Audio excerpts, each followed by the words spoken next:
இன்னைக்கு என்ன பண்ண போறோம்? என்ன வாங்கி வச்சிருக்கிற? இன்னைக்கு என்ன வாங்கி வச்சிருக்கேன்னா சீம்பாலி இப்பதான் கொண்டு போனாங்க. அதனால வந்து 1 லிட்டர் வந்து 250 ரூபான்னாங்க. நான் இன்னைக்கு 1/2 லிட்டர் மட்டும் வாங்கி செஞ்சு பார்க்கலாம் எப்படி இருக்குன்னு. கடையில வாங்கி 100 ரூபாய்க்கு வாங்கி சாப்பிட்டாலும் சாப்பிட்ட இருக்க மாட்டேங்குது. 4 பீஸ் முந்தானத்து தான் வாங்கிட்டு போனேன் தங்கச்சி வீட்டுக்கெல்லாம். அதனால சாப்பிட்ட மாதிரி இல்லை. நல்ல வேலைக்கு கொண்டு வந்தாங்க. 1/2 லிட்டர் மட்டும் வாங்கி காய்ச்சி பார்த்துட்டு அடுத்தது கொண்டாட சொல்லலான்ட்டு இப்ப அதுக்கு தான் ரெடி பண்ணிட்டு இருக்கிறேன். 1/2 லிட்டர் பால் தான் வாங்கினேன். பால் எப்படி இருக்குதோ தெரியல. ஏன்னா அவங்க கொஞ்சம் தண்ணி ஊற்றி தான் கொண்டு வருவாங்க. பீச்சன பால் தான் இன்னும் நல்லா கெட்டியா இருக்கும். பால் 2வது பால்னா பால்லாம் இன்னும் கெட்டியா இருக்கும். 2வது பால்னா கொஞ்சம் தனியா இருக்கும். அது எப்படின்னு தெரியல. அவங்க எப்படியா இருந்தாலும் பால் ஊற்றி தான் எடுத்து வந்திருப்பாங்க. மஞ்சள் கலர்ல தான் இருக்கும். ஆனா பால் வெறும் பால் ஊற்றிட்டு வந்திருப்பாங்க. நம்ம அது கூட இன்னும் கொஞ்சம் நம்ம நல்ல பால் நாமளும் வாங்கி பாக்கெட் பால் வாங்கி ஊற்றி செஞ்சு பார்க்கலான்ட்டு இன்னைக்கு வாங்கியிருக்கிறேன். 1/2 லிட்டர் தான் வாங்கியிருக்கிறேன். இந்த பால் கொஞ்சம் தண்ணியாட்டம் தான் இருக்கும். அதனால நான் இந்த பாக்கெட் பால் வாங்கியிருக்கிறேன். நம்மளுக்கு தேவையான அளவு ஊற்றி அதிலே கலக்க வேண்டியது தான். ஒரு 1/4 லிட்டர் மட்டும் ஊற்றிக்கிறேன் நான். ஏன்னா இந்த பால் நல்லா கொஞ்சம் கெட்டியாக தான் இருக்கும். ஏன்னா இது விலை ஜாஸ்தி இல்லையா, அதனால இது கொஞ்சம் கெட்டியாக தான் இருக்கும். அதனால தான் இந்த பாக்கெட் வாங்கிட்டு வந்துருக்கிறேன்.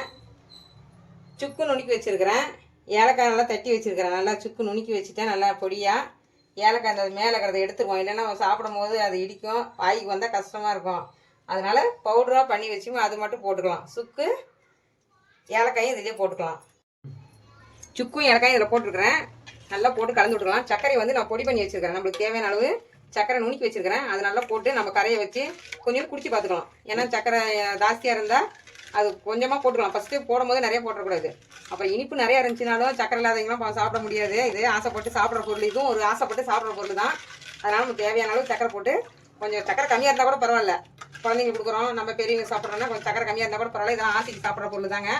அதனால் கொஞ்சம் சக்கரை கம்மியாகவே போடும் போதே போட்டுக்கலாம். சக்கரை வந்து மிக்சியில் போட்டு அரைச்சா? மிக்சியில் போட்டு நுணுக்கிட்டேன், பவுடர் பண்ணிட்டேன். ஏன்னா அது சீக்கிரமாக கரையாது.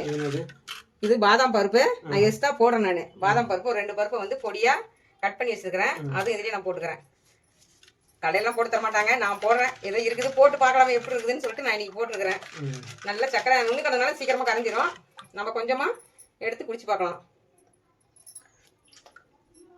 சக்கரை சரியா சக்கரை பத்தல, இன்னும் கொஞ்சம் போட்டுக்கிறேன் நான். ஏன்னா ரொம்ப இனிப்பு கம்மியாக இருந்தாலும் நல்லா இருக்காது. இதெல்லாம் கலக்கி நம்ம இட்லி பொடியில் தான் வச்சு வேக வைக்க போகிறோம். நல்லா இந்த மாதிரி நல்லா கலக்கி வச்சுக்கணும். சக்கரை நுணுக்கிட்டோம்னா சீக்கிரமாக கரைஞ்சி போயிடும். இல்லைன்னா போட்டு கலக்கிட்டே இருக்கணும்.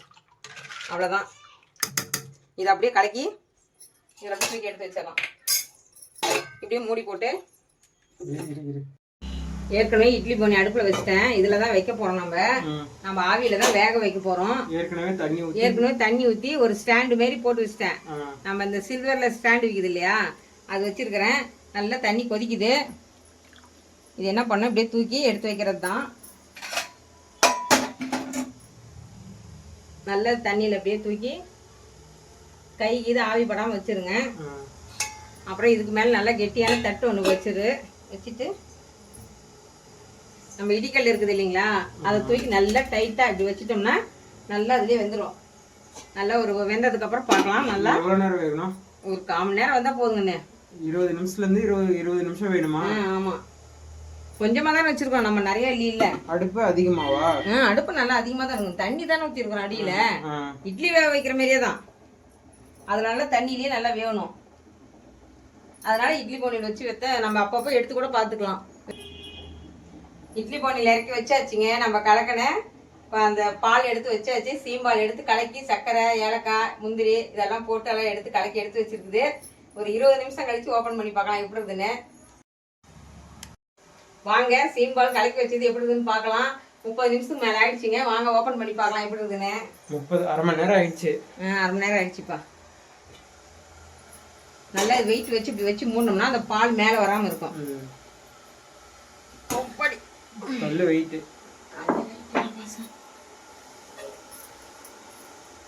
அடுப்பு ஆஃப் பண்ணிடலாமா? ஆஃப் பண்ணிடலாம்.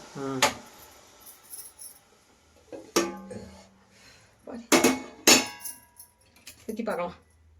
குத்தி பார்த்தோம்னா தண்ணி இருந்துச்சுன்னா நம்ம என்ன வைக்கணும். இப்போ தண்ணி பேர் அவ கூட இல்லை பேர்.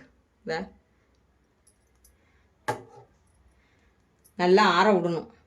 இப்படியே சாப்பிட முடியாது. இப்படியெல்லாம் சாப்பிட முடியாது. இது அப்படியே வெளியில் எடுத்துடலாங்க.